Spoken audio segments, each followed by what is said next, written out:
An Orderly List by Kate Griffiths-Lambeth. The glass cabinets in Elara's flat did not contain ladro figurines or vintage thimbles. There were no porcelain shepherdesses, no sentimental dust catchers inherited from elderly aunts. Instead, the cabinets housed a meticulously curated museum of the mundane. A rusted Zippo lighter that smelt faintly of petrol. A single mother-of-pearl cufflink. A dried carnation pressed so flat it resembled a blood stain. A locksmith's receipt, creased and yellowed, its ink fading but unwilling to fully disappear. Each item was a headstone, marking the precise spot where a name had been buried. The cabinets were arranged with the care of a cathedral altar. Clean lines, perfect spacing, no fingerprints. No evidence that the living hand had placed them there. They were not trophies. Elara disliked that word. Trophies implied celebration. These were records, proofs of passage, evidence that something had been completed, closed, rendered inert. She slid onto her velvet sofa, the silk of her dress slipping against fabric the colour of a bruise, almost tender if you didn't look too closely. She flipped through a leather-bound ledger, the book heavy in her lap, the spine softened through years of handling. Her movements were fluid, economical, possessing the grace of a predator that had long ago forgotten how to become prey. At 24, Elara possessed a face that strangers often described as doll-like. They meant the symmetry, the pale smoothness, the careful arrangement of features. But dolls, upon closer inspection, are unsettling things. Their eyes do not move when you expect them to. Their expressions remain unchanged regardless of what they witness. Elara's face held that same stillness. The glassy calm of someone who had learned very early on that emotion was a liability best kept under control. She ran a manicured finger down the list. 24 names. From Adrian, the boy with the stutter and the scent of damp wool, to Zach, a man who had been as fleeting and sharp as a paper cut. Memorable only because he had left such a clean incision. But there were gaps. 2 jagged, mocking absences in her alphabet of conquest. There were rules. There always had to be rules. V and W. For Elara, this was never about passion, nor was it about companionship or even pleasure. Those messy, unreliable concepts she had discarded at 14, left behind on a ground sheet inside an ancient canvas tent, damp with rain and something primal. A rainy Tuesday, March. She never referred to that afternoon directly. In her mind, it was simply the unpleasantness. A term clinical enough to drain the blood of the memory, to render it flat and manageable. That day had stripped the colour from the world, reducing it to angles and outcomes. From that moment on, love became a currency she refused to trade in. What she wanted was order, sequence, control. She didn't want to be loved. She wanted to curate. She wanted her own narrative arc. to take the chaos of human intimacy and arrange it neatly on an alphabetized shelf, beginning to end. No loose ends, no unanswered questions. The search for V. Finding a V required surgical precision. She spent 3 nights at a high-end cocktail bar in South Kensington, sipping gin and tonics with the patient attentiveness of a spider at the centre of a well-spun web. She observed men in the way that an anthropologist might observe a newly discovered tribe. Curious, detached, and mildly amused. Then she saw him. The discreet embroidered initials on a cashmere scarf hinting at his name. He was older, perhaps 30, wearing a suit that cost more than her year's rent and fitted him like an assumption. He ordered a vieux carré, pronouncing it correctly but without flourish, as though he learned the trick solely to impress bartenders and no longer found it amusing. An interesting choice, Elara said, sliding onto the stool beside him. Her voice was low, melodic, carefully calibrated to sit somewhere between innocence and invitation. "It's a classic," he replied, turning to look at her. His eyes were tired, the eyes of a man who had seen everything he believed was worth seeing. "I'm Victor." Something cold and precise sparked in her chest. Victor. The name was perfect. Declarative, triumphant. It suggested winning, which would make his eventual submission all the more satisfying. The courtship unfolded like a rehearsal both parties pretended was spontaneous. Victor was a venture capitalist, wealthy, arrogant, and deeply accustomed to being the gravitational centre of any room. He thought he was pursuing her. He enjoyed that illusion. He liked to talk about leverage and growth, about markets that could be shaped with the right application of force. He said, disrupt, without irony. He showered her with expensive dinners and bouquets of lilies that smelt faintly of funerals.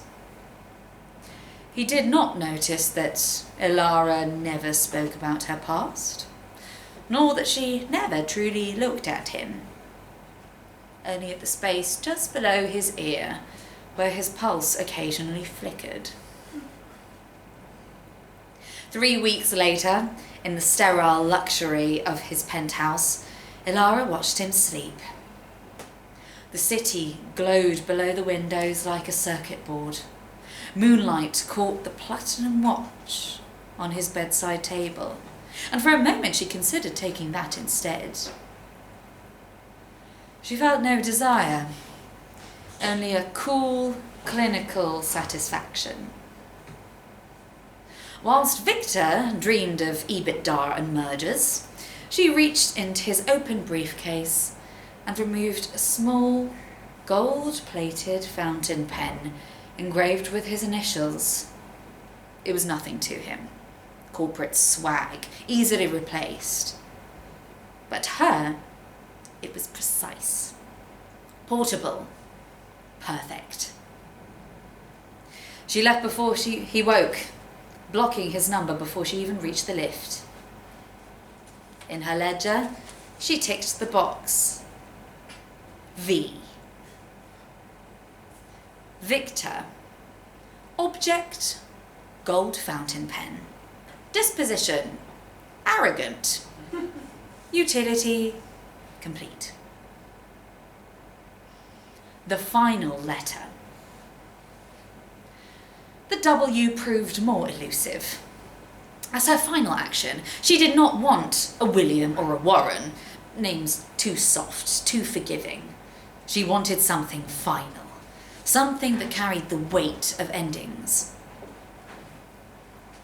She found him in a bookshop, a dusty bookshop in Bloomsbury, hunched over a collection of Wilfred Owen's poetry, his fingers stained with ink.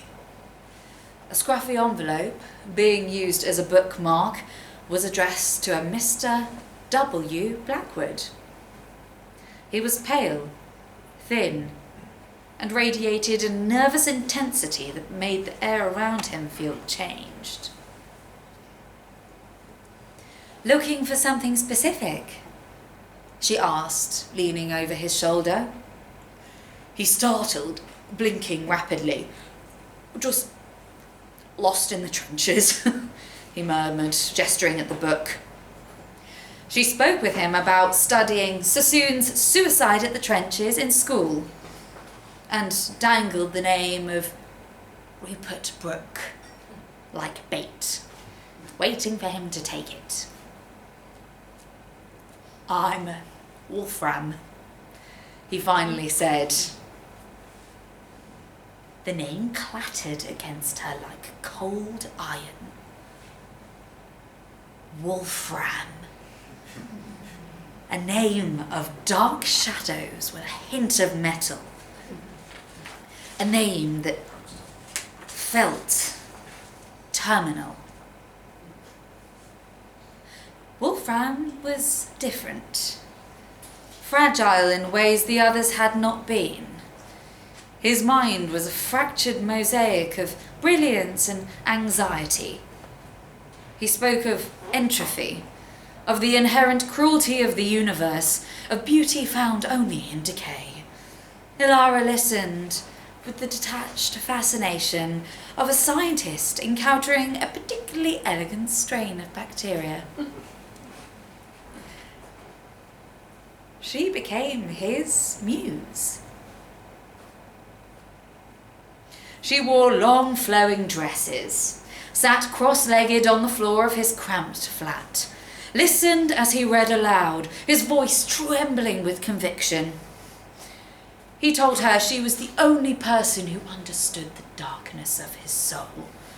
He called her his Ligeia, his Annabel Lee. She waited.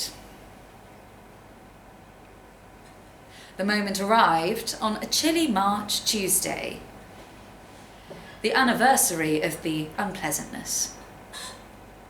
Rain lashed against the window pane, a rhythmic drumming that made her skin tighten.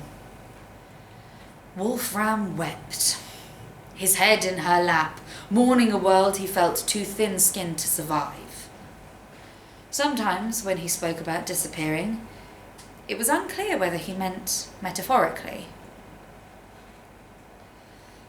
"I have something for you," he whispered, reaching into his desk drawer. The notebook was small, leather-bound, heavy with intent. "It's my poetry collection.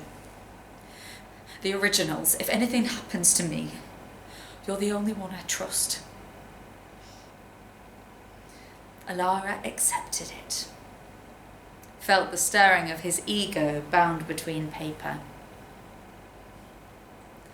"Thank you, Wolfram." She stood, notebook tucked firmly under her arm. "Where are you going?" he asked, panic flaring. "The weather's terrible." "I'm going to finish my collection." X and next. Back in her flat, her secret space where she had never welcomed her lovers, Elara cleared a place on the top shelf. The gold fountain pen, the leather-bound notebook. V and W completed the set. X, Y, and Z had long since been acquired during a frenetic university year. Xavier, the twin brother of her P, being the most difficult to pin down. N had been the easiest, far too many knickknacks in the world. Elara opened the ledger to the final page. A neat grid, 26 squares, each filled with a date, a name, an object, and a couple of descriptors. Completion. She waited for catharsis, for release, for the girl in the tent to finally fall silent.